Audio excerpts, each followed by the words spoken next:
Alright, guys. I'm Mr. Bitter. This is 12 Weeks with the Pros.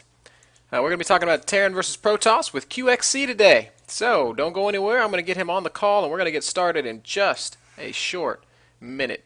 Let's hear fun 8-bit music.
Alright. I hate to cut my awesome 8-bit song short, but it's time to get started. Let's get QXC on the call.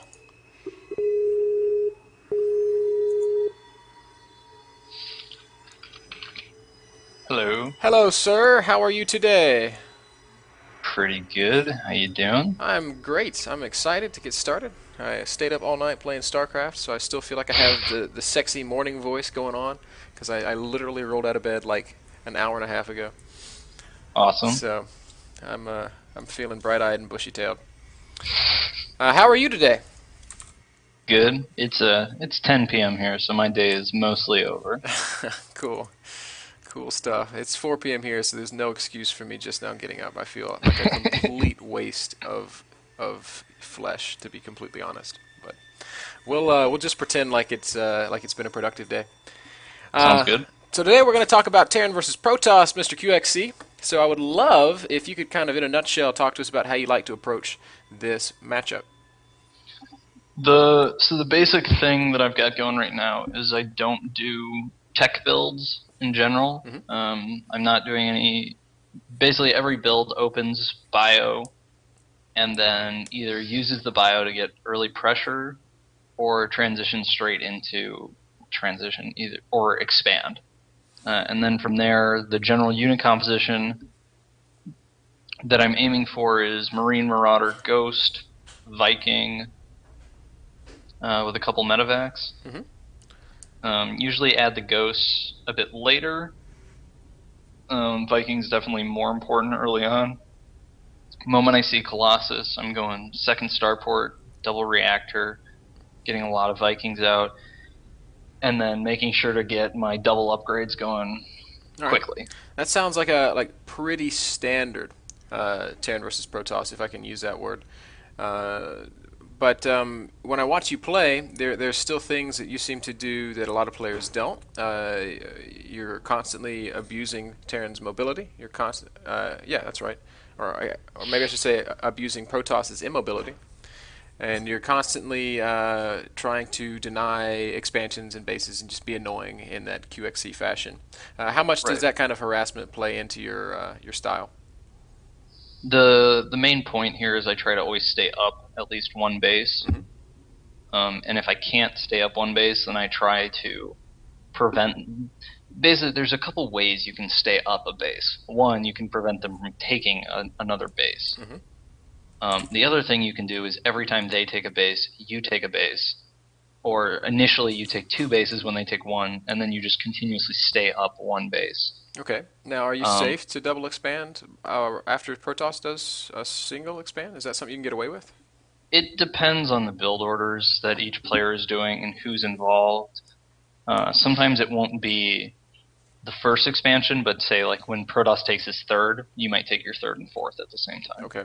All right. That makes sense. Now, dealing with force field is always a little annoying, and with the new change to Archons, Protoss is going to have the luxury of not having them get clogged up in the clump, and they're not going to be able to be kited by Marauders. Is that something that you feel like is going to drastically change this matchup? Maybe. I don't know. I haven't really played much TvP since the patch, so I'm not sure Okay. how effective Archons really are. I know Archons were pretty reasonable before the patch, Yeah. and making them a little bit better, I'm sure they're going to be more important. They feel really, The really good to me now. I just all last night I was playing against Mass Archon, and I was like, how is this a good a good change? the one thing that you do need to keep in mind with Archons is they're hard countered by ghosts, Okay. Yeah. and don't ever forget the fact that they only have 10 health and everything else is shields. That's a very good point. And ghosts are something that I mean, you showed a real, I guess, liking for ghosts yesterday in TVZ, and I think in TvP they're probably twice as viable because they're good against everything Protoss has in some capacity. Is that true? Yeah. It's less obvious when you should be getting ghosts in TvP, but once it gets to the point in the game where you need ghosts, like you're basically building as many of them as you can. Okay. That's kind of how my end game looks. All right. It's similar to TvZ in that regard, except instead of just making ghosts, I'll also be making reapers in this matchup because they're a good gas dump. Cool. Now, in the TVZs yesterday, you were actually using snipe very much. So that's like the primary dump for your ghost energy. But EMP is going to probably be the main means to an end with your ghosts in TVP. Is there ever any application for snipe, or is it always going to be EMP? It's pretty rare to use snipe. Generally, if you're trying to snipe a High Templar, you're going to get fed back, or they're going to land a storm on you. Um, in terms of killing zealots, it's okay, but in general, I would rather just EMP everything or use the extra mana for cloak. Okay. All right. Now I got to ask you this because I was blown away when I saw it. Did you watch? Was it Thorzane against MC Yeah. on Tal'Darim Ultra? I mean, I saw it. I don't Because specifically remember. I have there's a moment in that game that just sticks out in my mind where Thorzane is like running from MVP's or not MVP MC's army, and then he like cloaks two ghosts and runs everything else, and he runs a ghost in the opposite direction and lands the most clutch EMPs I've ever seen in my life. And it just like it was one of those stand up and cheer moments, which is I think a little more rare in StarCraft 2 than it was in Brood War, because I was so blown away by the control. But this is just a fanboy question. It's if you can recall that moment, and if you're a fan of Thorzane's TvP. And Thorzane's pretty good in general, all around. I don't specifically remember that happening, but I mean, it's been a while since I watched those games. Fair enough, sir. Well, I've got a couple guys that are going to play with you today. I've got Alij from VVV, and I've got another guy who's just a higher Grandmaster Protoss player. I don't know if Fade's on a team or not, but if you're good to play a couple games with these guys, I'd love to get started. Sounds good. All right. Well, I'll just invite you to the game.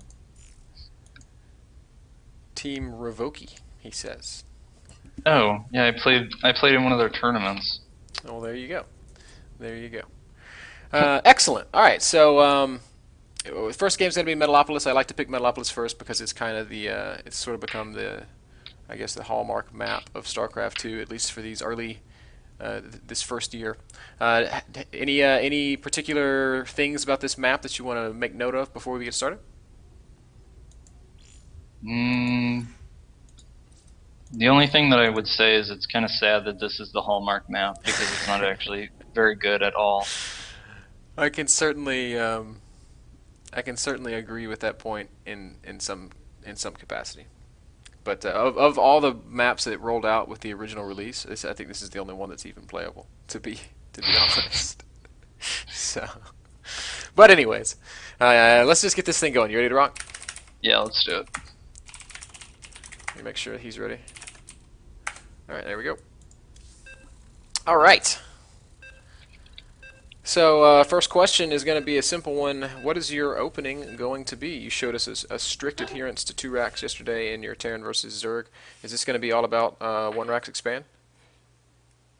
I've got 2 main builds against Protoss right now. I have a 2 racks, which is a Marine Marauder push, and I've got a 1 rack Spaxis fan. Okay. And on this map, thing is, a choke is pretty big. Yeah. So the 1 rack fast expand is a little bit harder to hold. But the bases are pretty far apart. So it is a little bit harder to actually apply good pressure with the 2 racks. Based on the fact that Warp Gate tech just got slowed down by 20 seconds, and that this map has a fairly large choke that I feel like I would have a hard time defending, if he did decide to pressure me early on, I'm going to do a 2 racks. Okay. And it's my own, everyone's got their own little version of how to do a 2 racks, and you'll kind of see the way mine plays out. It's a little heavier on the Marines early on, which, I don't know, I like that.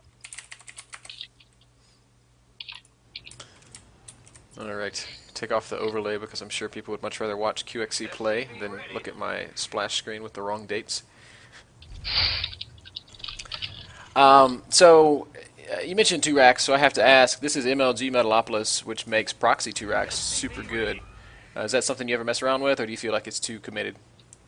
Haven't tried it. Cool. One thing that I saw, I think it was Pain User. He showed us. He would proxy a barracks and make a single Marauder, and just apply the smallest bit of pressure with that, like a Marauder and a Marine. But it was a good way to make Protoss kind of react early. How do you feel about doing little pokes with so few units like that in the early game? I have a build like that where I do the barracks on 11.